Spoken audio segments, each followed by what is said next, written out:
दोस्तों, आज के समय में ये कहते हुए बड़ा गर्व होता है कि आज हमारा भारत दुनिया की 5वीं सबसे बड़ी अर्थव्यवस्था है और आने वाले कुछ सालों में ये दुनिया की 3री सबसे बड़ी अर्थव्यवस्था होगी। लेकिन हमें ये कहते हुए बड़ा दुख होता है कि वहीं जहां आज हमारा देश दुनिया की 5वीं 3री अर्थव्यवस्था बनने के कगार पे है, लेकिन हमारे देश के लाखों लोग बेरोजगारी के चपेट में हैं। बेरोजगारी दहाई के आंकड़े में पहुंच गई है, नौकरियां उपलब्ध नहीं है। करीब 2 करोड़ से ज्यादा श्रमिकों ने काम छोड़ दिया। ये हमारे देश में बेरोजगारी की सच्चाई है। बेरोजगारी सबसे बड़ी समस्या। और दूसरा ये कि नौकरियां तो हैं लेकिन योग्यता नहीं। कि भारत में ऐसे लोगों की तादाद बढ़ गई है जिन्होंने नौकरी ढूंढने की कोशिश करनी ही बंद कर दी है। एआई के एडवांस होने के कारण कई लोगों की नौकरी जा रही है।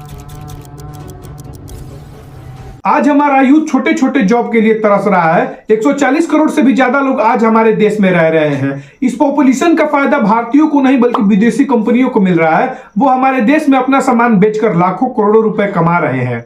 आज के समय में टेक्नोलॉजी इतनी तेजी से विकसित कर रही है, रोबोट, आर्टिफिशियल इंटेलिजेंट ह्यूमन को रिप्लेस कर रहे हैं और लाखों लोग अपनी जॉब खो रहे हैं। पुणे की एक कंपनी ने कुछ वैकेंसी के लिए अपनी जॉब निकाली तो वहां पर हजारों की संख्या में भीड़ उमड़ आई। वहां पर 90% लोगों को जॉब नहीं मिल पाई और जो 10% लोगों को जॉब मिला भी, उन्हें इतना कम पैसा दिया जा रहा है कि वो एक अच्छा लाइफ स्टाइल भी अफोर्ड नहीं कर सकते हैं। लेकिन फिर भी लोग कम पैसे में काम करने के लिए तैयार हैं क्योंकि उनको बाहर जॉब नहीं मिल पा रहा है। और ये सिर्फ पुणे का हाल नहीं है बल्कि पूरे देश का यही हाल है।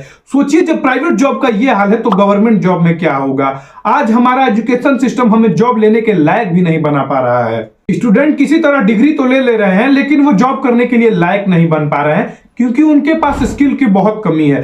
स्किल ना होने के चलते वो गवर्नमेंट जॉब की तैयारी करने के लिए लग जाते हैं और इसमें अपना कीमती 8 से 10 साल बर्बाद कर देते हैं। जब आपने तैयारी शुरू करी, आप कितने साल के थे? सर उस समय हम 18 साल के थे। और अभी हम 30 साल के हो गए। 30 साल के हो गए। तो पिछले 12 सालों में आपने अपनी जिंदगी में क्या किया है?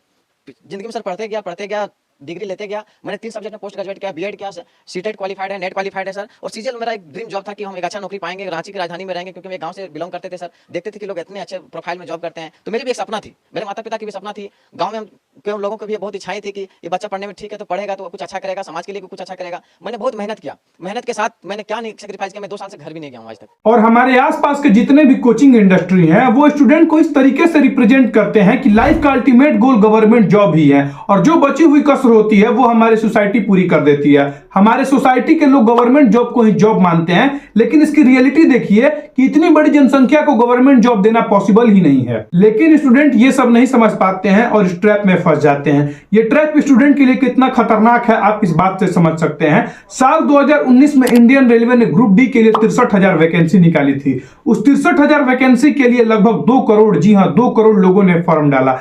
2 करोड़ ये इतनी बड़ी जनसंख्या है कि यूरोप के 6-7 देशों को मिला दिया जाए तो उनकी जनसंख्या 2 करोड़ होगी। लेकिन भारत में 2 करोड़ लोग जॉब के लिए फॉर्म भर रहे हैं। और मैं आपको बता दूं कि जो रेलवे का ग्रुप डी का फॉर्म होता है वो नीचे लेवल का जॉब होता है। उस जॉब को करने के लिए पीएचडी होल्डर, यूपीएससी जैसी कठिन एग्जाम की तैयारी करने वाले लोग उस फॉर्म को डाले थे। इससे आप सोच सकते हैं कि हमारा देश बेरोजगारी के कितने चपेट में है। किसी तरह अगर एग्जाम हो जाता है तो पेपर लीक जैसी खबरें आने लगती है।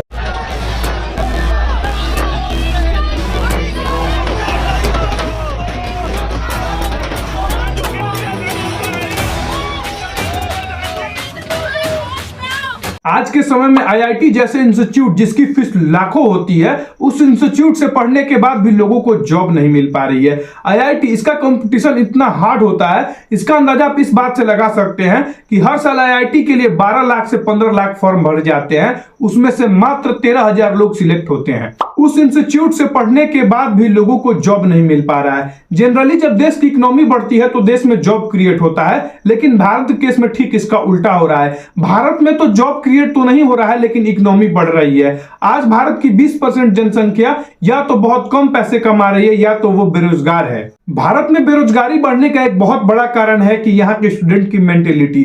यहाँ के स्टूडेंट किसी तरीके से पढ़कर डिग्री तो ले रहे हैं लेकिन उस डिग्री के दम पर इनको बड़ा जॉब नहीं मिल पा रहा है और इनको छोटे काम करने में शर्म आता है क्योंकि इनके दिमाग में डिग्री का छाप छप जाता है। इस देश में पढ़ाई लिखाई करने वालों को मिलता क्या है? सारी जिंदगी माँ बाप की दौलत और मेहनत को बर्बाद करके लड़के डिग्री हासिल करते हैं, उसके बाद नौकरी के लिए ठोकरें खाते फिरते हैं। आधी जिंदगी पढ़ाई में गुजर जाती है, आधी जिंदगी ठोकरें खाने में गुजर जाती है। तो क्या फायदा ऐसा पढ़ाई हासिल करके? उल्टा पढ़ाई लिखाई हासिल करने के बाद मेहनत मजदूरी करते हुए शर्म आती है, क्योंकि दिमाग की दीवार पर डिग्री की छाप लग जाती है।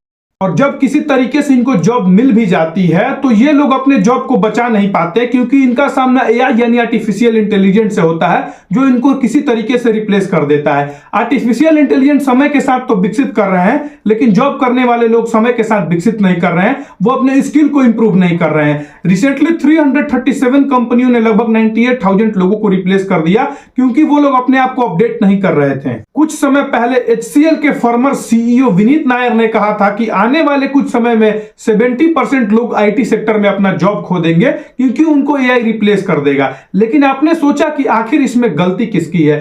स्टूडेंट को हमारा एजुकेशन सिस्टम डिमांड वाला स्किल नहीं सिखाता है, स्टूडेंट को वो केवल रट्टा मारकर एग्जाम करने वाले स्किल पर फोकस करवाता है। हमारे पास दुनिया का सबसे यंग पॉपुलेशन है, लेकिन उस यंग पॉपुलेशन का फायदा हम नहीं बल्कि कोई और उठा रहा है। हम सब दूसरे देश से बना बनाया हुआ माल खरीदते हैं, लेकिन खुद हम माल का प्रोडक्शन नहीं कर रहे हैं। बीते कुछ सालों में मेक इन इंडिया के तहत हम सब अपने प्रोडक्शन पर ध्यान दे रहे हैं, लेकिन अगर भारत को अपने यहां से बेरोजगारी खत्म करनी होगी तो अपने यहां जनसंख्या नियंत्रण कानून बनाना होगा, और सबसे इंपॉर्टेंट हमें प्रोडक्शन पर ध्यान देना होगा, क्योंकि जब तक हमारे यहाँ बल्क क्वांटिटी में प्रोडक्शन नहीं होगा तब तक हमारे यहाँ जॉब क्रिएट नहीं होगी। वैसे आपको क्या लगता है कि हमारे देश में बेरोजगारी का असली कारण क्या है? आप हमें नीचे कमेंट कर बता सकते हैं। अगर हमारा प्रयास अच्छा लगा हो तो इस वीडियो को लाइक और चैनल को सब्सक्राइब कीजिए। आपके एक सब्सक्राइब करने से हमें आपके लिए और वैल्यूएबल कंटेंट बनाने का मोटिवेशन मिलता है। तब तक के लिए जय हिंद, जय भारत, धन्यवाद।